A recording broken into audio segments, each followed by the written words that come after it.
बिस्मिल्लाहिर्रहमानिर्रहीम। Second year class अपना आज का लेक्चर शुरू करते हैं। हमारा आज का टॉपिक है condensation reactions of carbonyl compounds. Condensation reactions जो हैं ये भी कार्बोनाइल कंपाउंड्स के बेस कैटालाइज्ड रिएक्शंस की कैटेगरी में ही आते हैं। तो सिंथेटिकली ये रिएक्शंस बहुत इंपॉर्टेंट और बहुत मशहूर हैं, एग्जामिनेशन पॉइंट ऑफ व्यू से भी ये बहुत इंपॉर्टेंट हैं, इसलिए हम इनको अलग से डिस्कस कर रहे हैं डिटेल के साथ, ताकि अगर एग्ज़ाम में ये क्वेश्चन आता है तो आप इसको अच्छे तरीके से अटैम्प्ट कर सकें। आपने इसको मैकेनिज़्म के साथ ही तैयार करना है ताकि आप इसमें एग्ज़ाम में जो है वो इससे फुल मार्क्स ऑब्टेन कर सकें। तो पहले तो हम देखते हैं कि कंडेंसेशन रिएक्शंस को हम कैसे डिफ़ाइन कर सकते हैं। The reactions in which two molecules of the same or different compounds combine to form a new compound with or without the elimination of a small molecule like water and ammonia are called as condensation reactions। कि ऐसे reactions जिनमें एक ही compound के दो molecule या दो different compounds के दो मॉलिक्यूल्स आपस में रिएक्ट करके एक नया मॉलिक्यूल बनाते हैं, इस रिएक्शन को हम कहेंगे कंडेंसेशन रिएक्शंस। कंडेंसेशन रिएक्शंस के दौरान में दोनों जो ज्वाइनिंग मॉलिक्यूल्स हैं उनकी ज्वाइनिंग जब होती है तो उन दोनों के दरमियान से कोई एक स्मॉलर मॉलिक्यूल एलिमिनेट हो सकता है, लाइक वाटर और अमोनिया, या ये एलिमिनेशन ज़रूरी नहीं है, इसके बगैर भी कुछ मॉलिक्यूल जो हैं वो कंडेंस हो जाते हैं, आपस में कंडेंस होकर दो एक नया मॉलिक्यूल बनाते हैं। तो कार्बोनाइल कंपाउंड्स के हवाले से हमने दो टाइप के कंडेंसेशन रिएक्शन डिस्कस करने हैं, दोनों ही बेस कैटालाइज्ड रिएक्शंस हैं। One is the aldol condensation and other is the Cannizzaro reaction. तो एल्डोल कंडेंसेशन को देखते हैं।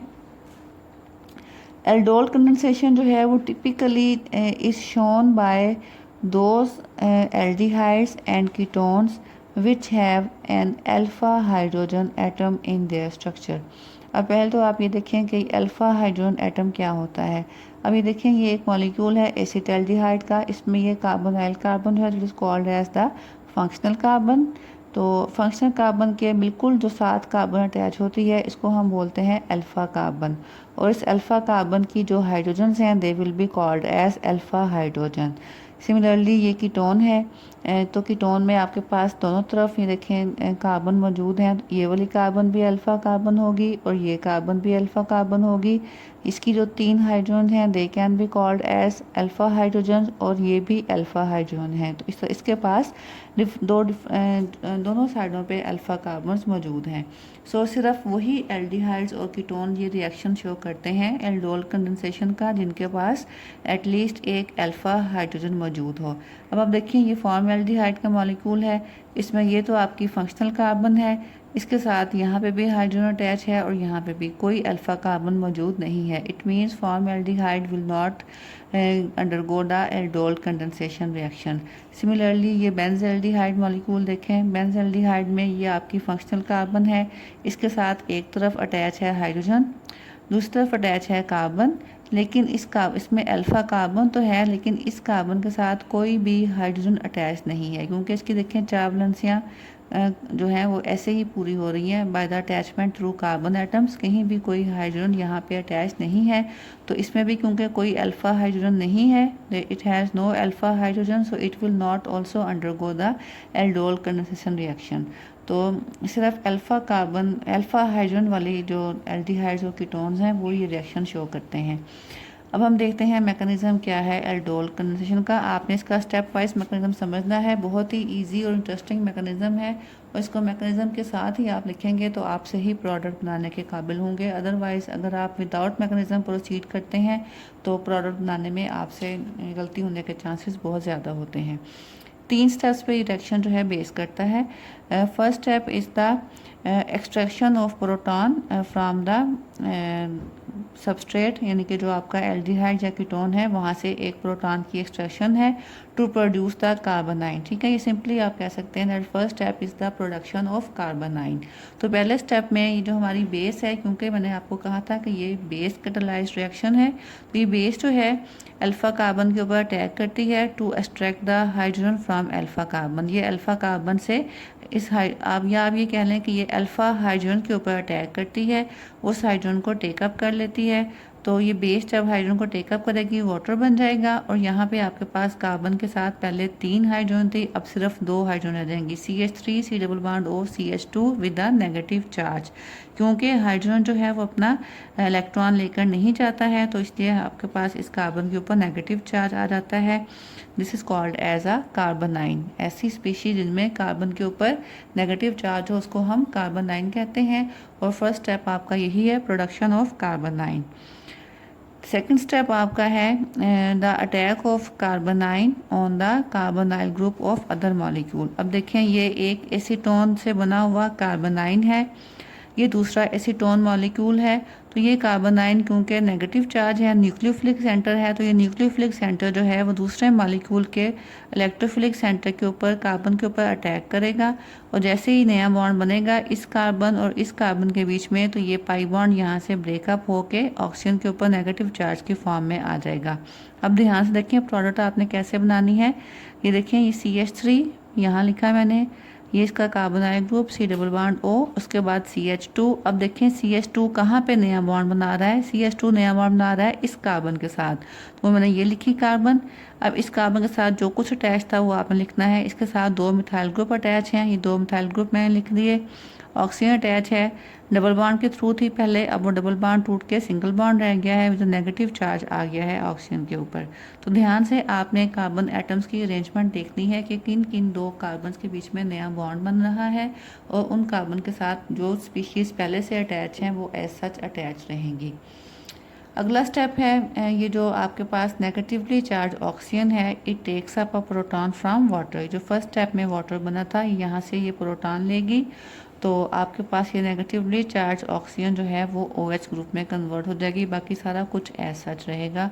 सो ये जो प्रोडक्ट है आपकी बनी, इसका IUPAC नेम होगा 4 हाइड्रोक्सी 4 मिथाइल 2 पेंटानोन, जो कि कैसे बनी है, by the condensation of 2 molecules of acetone.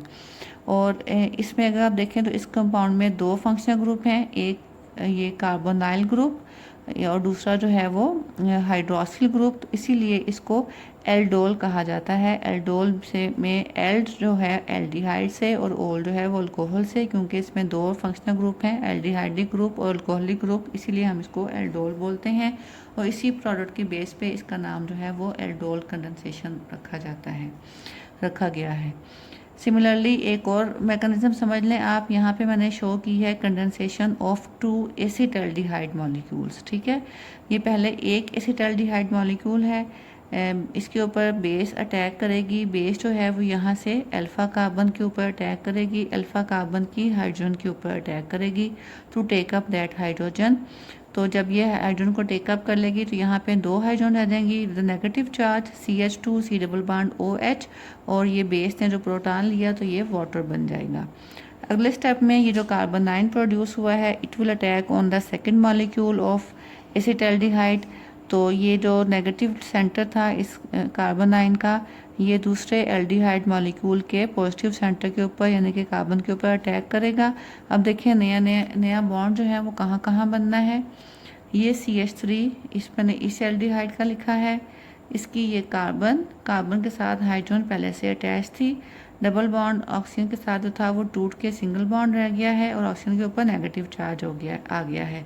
अब देखिए इस कार्बन नया बॉन्ड किसके साथ बनाया है, ये कार्बोनाइन CH2 के साथ, तो ये नया बॉन्ड बना के यहाँ पे CH2 के साथ अटैच था C double bond O hydrogen. ये सब कुछ मैंने इसमें लिया। तो ध्यान से आपने ये प्रोडक्ट बनानी है, इसमें बॉन्ड्स की अरेंजमेंट, कार्बन एटम की अरेंजमेंट सही होगी तो आपका रिएक्शन कभी भी गलत नहीं होगा।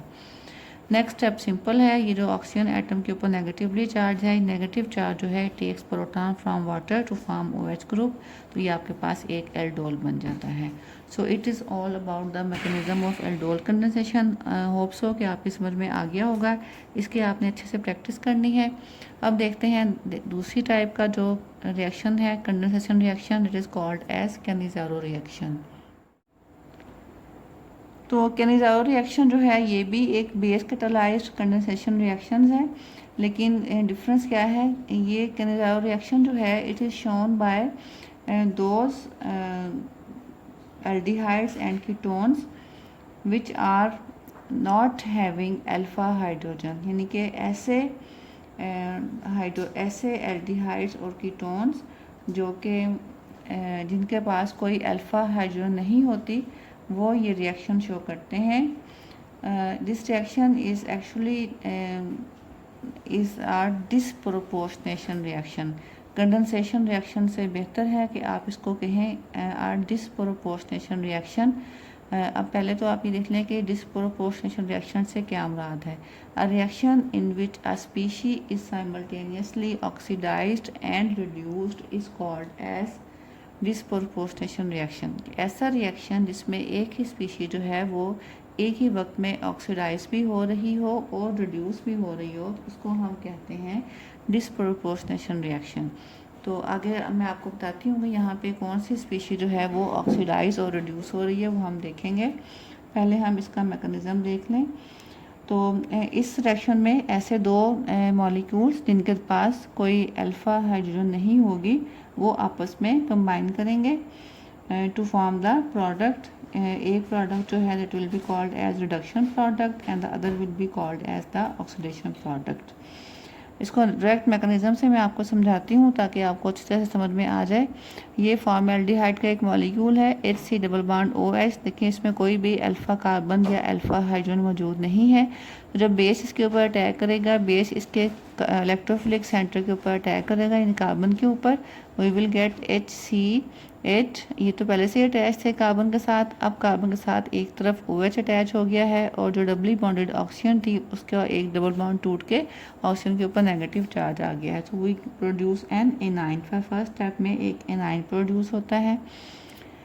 नेक्स्ट स्टेप जो है, it is the attack of hydride ion on the other molecule of aldehyde. वैसा ही एक एल्डिहाइड मॉलिक्यूल है, इसके ऊपर यहाँ से हाइड्राइड आयन अटैक करेगा. हाइड्राइड आयन क्या होता है?